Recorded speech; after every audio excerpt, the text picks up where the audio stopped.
Namaskaram. Welcome back. In this video, let us talk about the next aspect of Indian knowledge systems, the Tantra. The Tantra is an esoteric yogic tradition that developed in the Indian subcontinent way back in BC itself in both Hinduism and Buddhism. The term Tantra in the Indian traditions also means any systematic, broadly applicable text, theory, system, method, instrument, technique, or practice. A key feature of these traditions is the use of mantras. So, always tantras will be used with mantras, and thus they are commonly referred to as mantra marga. Today, in this video, we'll just get ourselves introduced to what this Tantra is as an ancient Indian knowledge systems.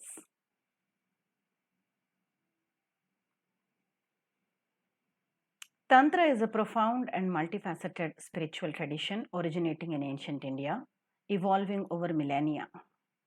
The term Tantra derives from the Sanskrit root tan, which means to expand or to weave. It encompasses a diverse array of teachings, practices, rituals aimed at spiritual growth, self-realization, and liberation. At its core, Tantra embraces a unique philosophical worldview that recognizes the divine presence in all facets of existence, including the material realm. It acknowledges the interconnectedness between the individual self, the Atman, and the universal consciousness, the Brahman, facilitating the awakening to inherent divinity. Central to Tantra are its sacred texts, which are known as Tantras, comprising scriptures, treatises, and teachings spanning cosmology, metaphysics, rituals, mantras, yantras, the sacred diagrams, and the meditation techniques.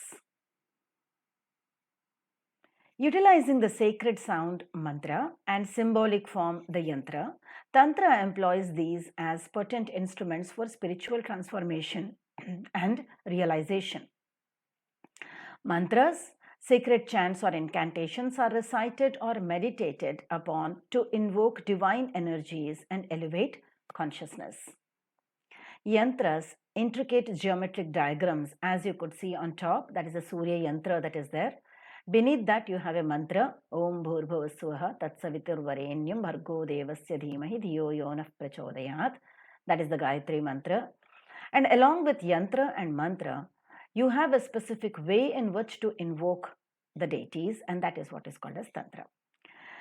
They symbolize, yantras symbolize cosmic forces and serve as focal points for meditation and worship.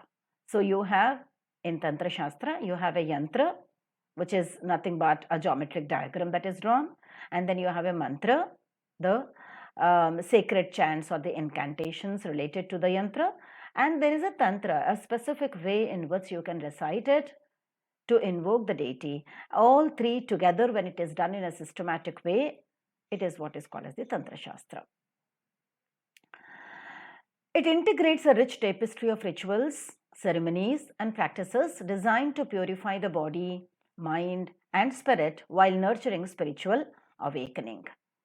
These practices encompass meditation, mantra chanting, visualization, breath work or the pranayama, yoga, puja or the worship, and specific rituals venerating deities such as Shiva, Shakti, Vishnu, Devi, and various other cosmic manifestations.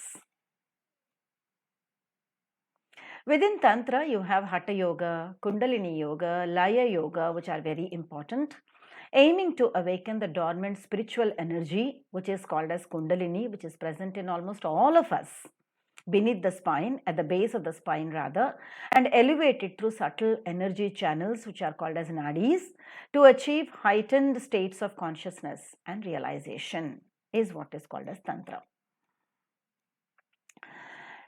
Tantra categorizes into two main parts. One is called as the left-handed Vamachara and the right-handed Dakshinachara. Left-handed Tantra incorporates practices which are challenging the dualistic concepts to attain liberation. In contrast, the right-hand Tantra is quite simple. Dakshinachara is quite simple, And in most of the parts of India and wherever Buddhism is there, it is the right hand Dakshinachara that is prevalent, which is related to puja, recitation of mantras, and performing certain rituals. So, the right handed Tantra emphasizes on purification, discipline, moral conduct as the pathways to spiritual realization, whereas the Dakshinachara is simpler. The Vamachara incorporates much strict practices for attaining the liberation or moksha. Embodying the principle of Shiva Shakti, Tantra signifies the union of masculine Shiva and feminine Shakti energies, symbolizing the integration of opposites. It teaches that reconciling polarities within oneself fosters completeness, equilibrium, and spiritual fulfillment. And so, dear students, Tantra is a dynamic and profound spiritual tradition offering a comprehensive approach to self realization and liberation. It underscores direct experience, embodied practice, and the evaluation or evolution of consciousness, guiding practitioners on a transformative journey towards the inner awakening and divine union. Ultimately, Tantra achieves in the union with the consciousness or moksha in the Indian terms, or maybe nirvana in the Buddhist and the Jainist terms. Thank you very much for being a part of this wonderful discussion. Hope you had enjoyed it. See you in the next video. Bye for now. Namaskaram.